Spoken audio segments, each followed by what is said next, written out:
Hola cracks, bienvenidos un día más a Musicografía, bienvenidos a un nuevo The Dissection, esta vez con una de mis bandas favoritas y que podéis ver en el título, tampoco es que haya mucha sorpresa. Para los que seáis nuevos en esta sección o en el canal, os explicaremos brevemente lo que es un The Dissection. The Dissection consiste en que vamos a repasar toda la historia de una banda, su discografía, vamos a reseñar brevemente sus discos, contaremos curiosidades de qué van las letras, curiosidades sobre las portadas, también interpretaciones y cambios de formación, entre otras cosas. Básicamente ese sería un resumen breve de lo que va la sección y hoy vamos a viajar a Portland. Va a ser un vídeo largo, por lo tanto si tienes que ir al baño, esto es como los profesores, si tienes que ir al baño, ves al baño, si tienes que ir a coger cosas de comer, ves a por cosas de comer, o de beber, o de lo que sea. Porque hoy vamos a hablar de una banda legendaria, hoy vamos a hablar de Agalloch.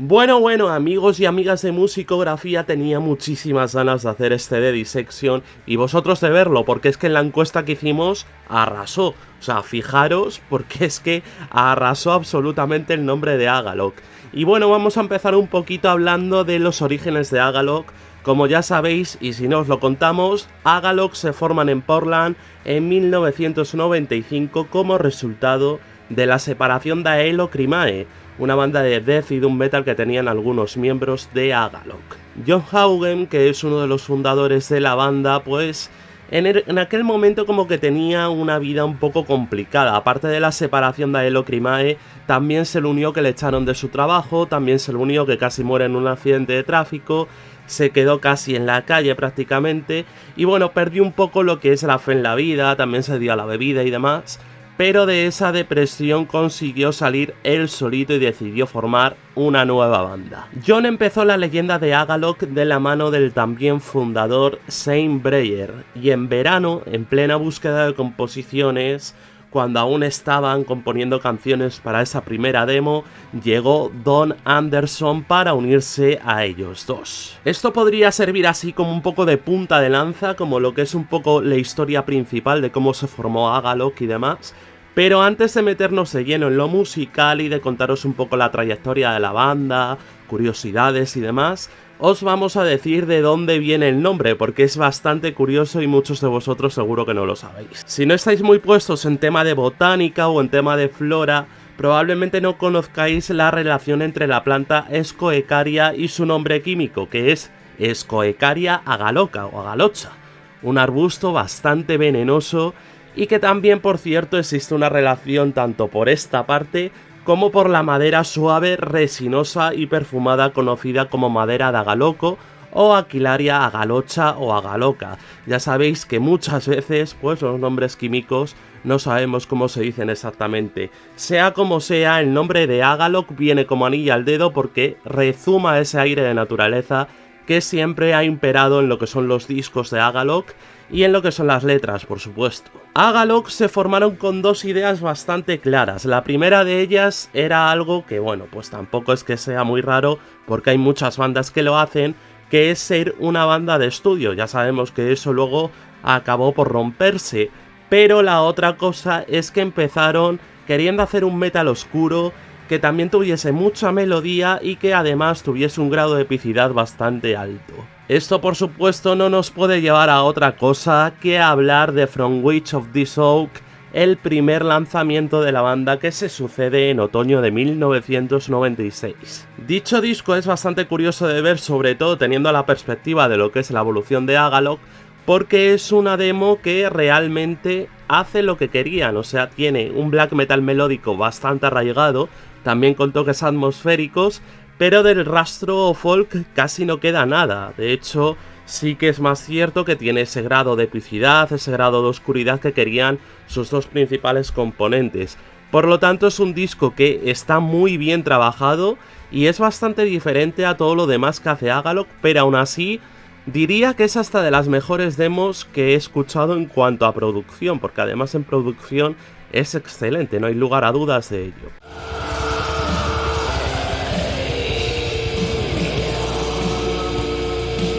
Tras la salida de esta demo, que yo diría que si juntamos tanto demos como EPs, esta demo la verdad que a mí me gusta un montón, pero lo que supone es que tras la salida de esta demo, Jason William Walton se une a la banda en la labor de bajista, una ejecución que antes hacía cargo el propio John Haugen. El tema de las demos no se detendría aquí ni muchísimo menos, y si ya lo juntamos con los EPs, ni os contamos. Hay que decir una cosa, y es que los propios Agalok, que se lo han confirmado ellos, los EPs lo hacían sobre todo como una experimentación de su sonido, como un capricho musical que se querían dar para explorar otros ámbitos, y muchas veces como que dejaban un regustillo de qué sería lo siguiente que vendría. El tema es que en 1998 Agalok querían poner toda la carne en el asador, y por eso graban esa promo del 98 que llama la atención de The End Records, compañía que ya había trabajado con Don Anderson para la banda Sculptured. El caso es que esta demo ya empieza a tener ese aire que resuena a Agalok, que se relaciona más que con la primera demo. Esta promo del 98 se hizo sobre todo para llamar la atención de las discográficas, porque Agalok querían un contrato discográfico principalmente, pues claro, para tener apoyo económico, también para tener un sitio donde grabar exactamente una obra sin cosas rústicas y sin cosas primigenias, por decirlo de alguna manera, y por eso llamó la atención de The End Records, y The End Records en este caso les dijo: vale, os producimos un disco.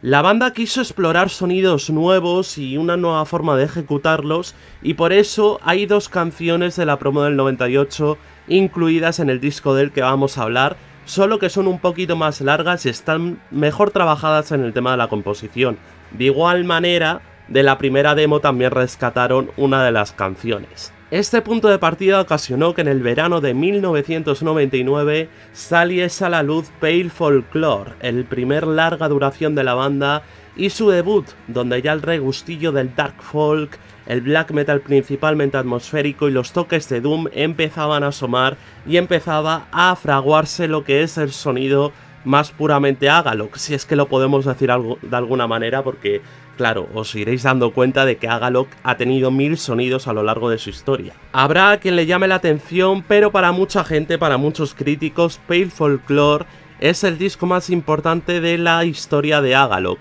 Yo estoy de acuerdo, porque sí que es verdad que exploran esos sonidos que luego se mantendrían a lo largo de toda su carrera, pero ni mucho menos es el mejor disco, eso para qué engañarnos. Sí que es cierto que mantiene ese aire folky que mantendría a lo largo de toda la historia, ese aire de dark folk, de neofolk, que por supuesto pues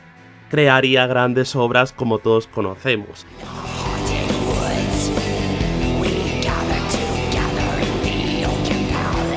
Siendo el primer lanzamiento de la banda, Agalok llegan a un punto en el de la marcha de Shane de la banda, por voluntad propia además, lo que hace que John se quede como único miembro fundador. Es entonces cuando existe un pequeño descanso. Principalmente este descanso se da porque la banda se siente muy alejada de lo que es el mundo del metal, y John Haugen en especial se siente alejado de eso, y de hecho se va a vivir a Finlandia, donde conoce los sonidos de la electrónica que luego lleva a Portland cuando vuelve a su casa. Pero si bien es cierto que John trae esos sonidos electrónicos a Portland, también es verdad que la banda no hace mucho caso a lo que son los temas electrónicos, incluido el propio John, porque se centran en el neofolk. En la escena del neofolk, que por entonces tenía grupos como Swans, que sin lugar a dudas fue una banda que les marcó bastante en lo que es la composición de su siguiente larga duración. Es en este momento cuando nace el EP Of Stone, Wine and Pylor, que supuso la creación de unos estamentos claves para entender hacia dónde se dirigían Agalok por aquel entonces. Hay que tener en cuenta que muchas veces Agalok utilizaban lo que son los EPs, como hemos dicho anteriormente, para la experimentación y para crear esos sonidos que vendrían después en el larga duración. Y aquí, aparte de la portada ilustrada por Gustave Doré, y que por supuesto pues ya nos deja claro de qué va el tema, que va de un tema muy acústico, naturalista, más rollo folky, también nos deja claros los patrones que van a seguir en el siguiente larga duración. Este EP es un ejercicio absorbente de toques folkis y de toques acústicos, aparte de ese rollo naturalista. Además incluye una versión de la banda inglesa de neofolk, Sol Invictus, que suena maravillosa y que a mí en general me parece un EP bastante disfrutable, con una ambientación muy buena y que podría entrar perfectamente en un top 3 de los mejores EPs de Agalok.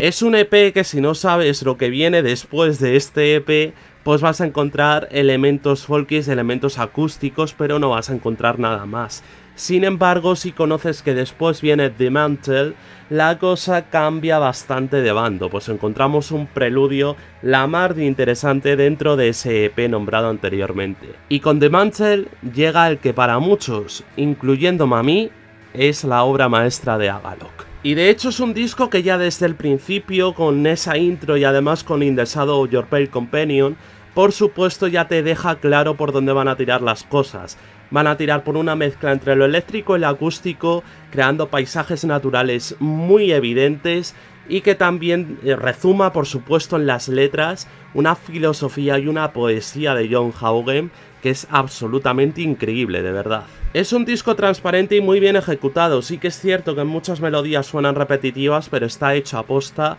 para crear una atmósfera que, por cierto, John Haugen lo que hizo con The Mantle fue crear un concepto que fuese como un viaje. Este concepto de viaje de The Mantle empieza en Crown Point y viaja por una antigua carretera hacia Hood River, hasta el monte Hood, la montaña más grande de Oregón, para al final acabar en su Portland natal. Un lío increíble, pero es que viendo las imágenes da muchísimas ganas de ir porque es una absoluta bestialidad. O sea, imagínate escuchar The Mantle en esos paisajes. Absolutamente increíble. Si te suscribes, lo mismo tienes buena suerte y puedes ir, y si no, 100 años de mala suerte para ti. Por cierto, siempre ha habido mucha curiosidad de dónde viene la portada de The Mantle, y ese alce es una estatua que pertenecía a Portland desde que en 1900 fuese donada por la conmemoración de alces que vivieron allí antes de establecerse la ciudad. Y si piensas ir a visitarla, olvídate, porque por las protestas antirracistas tuvo que ser retirada debido a los daños causados.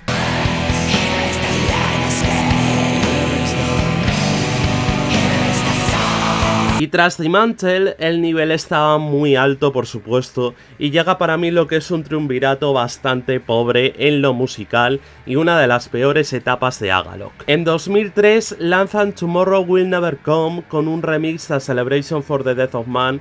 la canción de apertura de The Mantle y una canción descartada, un EP sencillamente olvidable. The Grey vuelve con un remix ahora de Oudal y de hecho corre la misma suerte que su predecesor, otro EP olvidable. Un poco más curioso, aunque tampoco es que te vuele la cabeza ni mucho menos, es ese EP que sacaron con Nest en 2004 con una atmósfera más interesante y una muestra de dark folk que casa perfectamente con lo que quieren ofrecer. Lo bueno que sirve para descubrir también a Nest, que quitando su último disco la verdad que es un dark folk muy interesante y con una discografía muy bien llevada, os recomiendo que lo escuchéis. Pero si algo hemos aprendido escuchando la discografía de Agalok, es que a Agalok nunca hay que darle por sentado en un género, y eso fue precisamente lo que ocurrió. Llegamos a 2006 con la percepción de que Agalok van a seguir una carrera mucho más centrada en lo que es el dark folk, y ni mucho menos fue así, porque John volvió a recuperar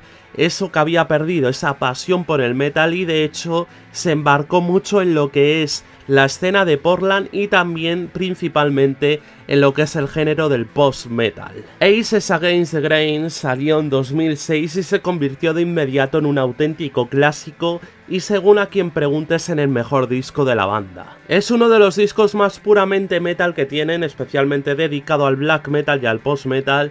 aparte de la primera demo y aparte de un EP que veremos más tarde, pero sin lugar a dudas hay algo que sostiene absolutamente este disco y le da ese aire demoledor, que son las guitarras. Pero que nadie se equivoque, a pesar de que el disco tenga musicalmente otra dirección, hay algo que siempre han mantenido a Agalok en su música, y es hacer esas atmósferas frías, esas atmósferas que sean principalmente de naturaleza. Aparte seguía teniendo lo que es la filosofía y la poesía dentro de las letras de John Haugen, que por cierto es una persona que no lee mucho, por lo tanto llama la atención porque tiene ese don de trasladar sin ni siquiera tener referentes, por decirlo de alguna manera. El disco fluye de lujo en todo momento y además a niveles de batería es una completa pasada, porque tienen a Chris Green, que es un batería colosal. De hecho me voy a mojar y voy a decir que es el mejor batería que ha tenido en la historia Agalloch. Y mirad si no cómo suena este discazo.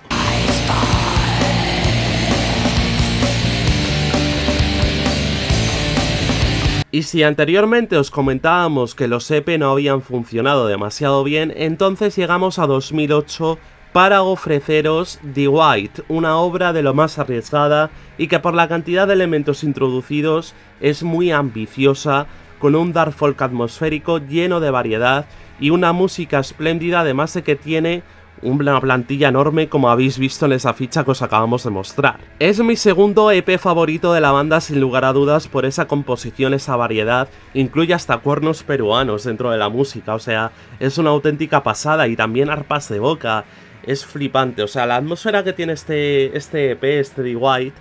es absolutamente distinta a todo lo que os hayáis encontrado en la historia de Agalloch, y a mí me parece súper ambicioso, súper bien trabajado, y eso sí, me quedo con el EP que queda por hablar, y que hablaremos de él en un ratito.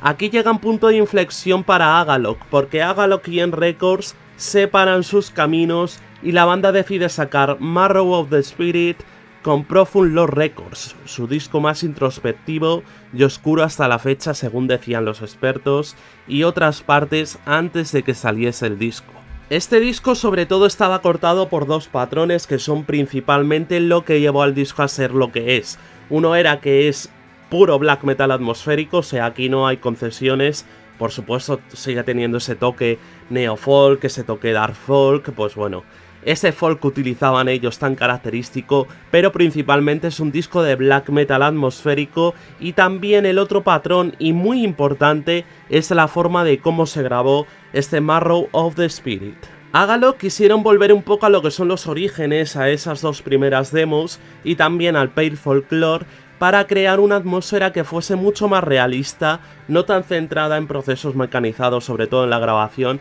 y quisieron hacerlo muy directo, casi como que sonase igual que en un concierto de Agalloch. Voy a ser completamente sincero con vosotros y con vosotras y os voy a decir que Marrow of the Spirit a mí me parece un disco que ni fu ni fa, es decir, tiene cosas interesantes, Into the Pentagram por ejemplo es un temazo, pero el disco no me termina de transmitir todo lo que querían, aunque ojo, eso no quita que disfruten y mucho menos de ello, pero por ejemplo, no está a la altura del EP del que vamos a hablar ahora.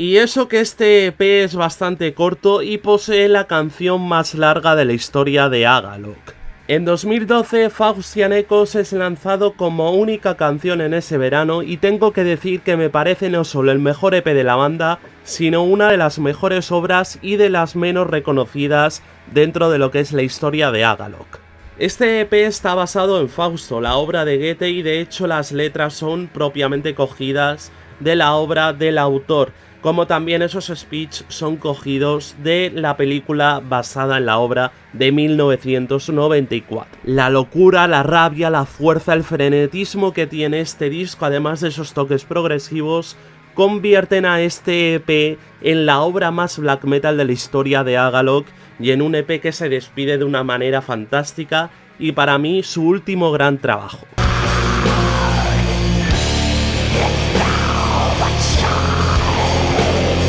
Y llegamos a la última obra de Agalloch, lanzada en 2014 y que llevaría como título The Serpent and the Sphere, publicado también bajo la batuta de Profund Lord Records. Es un disco que sigue teniendo ese toque atmosférico, por supuesto, y además vuelve a añadir cosas que también tenía Pale Folklore, como ese toque también un poco doomy, pero aún así el disco, yo concuerdo con la mayoría de la gente, me parece un disco bastante plano en lo musical. Dentro de lo que son los riffs, pues es básicamente repeticiones que no aportan nada. Si recordáis en The Mantle, por ejemplo, esas repeticiones sí que te aportaban una atmósfera extra. Aquí lo que te aportan es una pesadumbre que hace más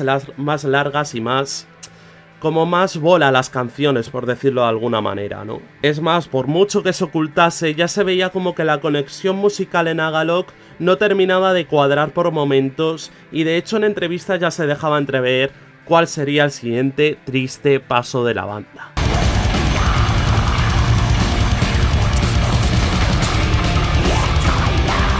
Es 2016, John Haugen saca un comunicado y dice que Agalloch está de descanso permanente. Y entonces obviamente la banda tristemente se separa. John Haugen continúa con la banda Pylorian hasta 2019 y Don Jason y Aesop forman Corada, que también acaba en 2019 tras un auténtico discazo como es ese Salt. Lo cierto es que el comunicado de John siempre mantuvo como un pequeño hilo de esperanza de que la banda se podría reunir en un futuro, y ojalá sea así, porque yo soy uno de tantos que no pudo ver a la banda en directo y le hubiese encantado. Pero ya sabemos cómo es esto, y el futuro es un mar de dudas. Entonces lo que vamos a encontrar es o bien una gira de reunión, o bien que la banda se vuelva a juntar para grabar música y volver a salir de conciertos y demás, o la opción que creo que va a ser más realista, que es la de afirmar que Agalloch ha desaparecido ya y que no va a volver.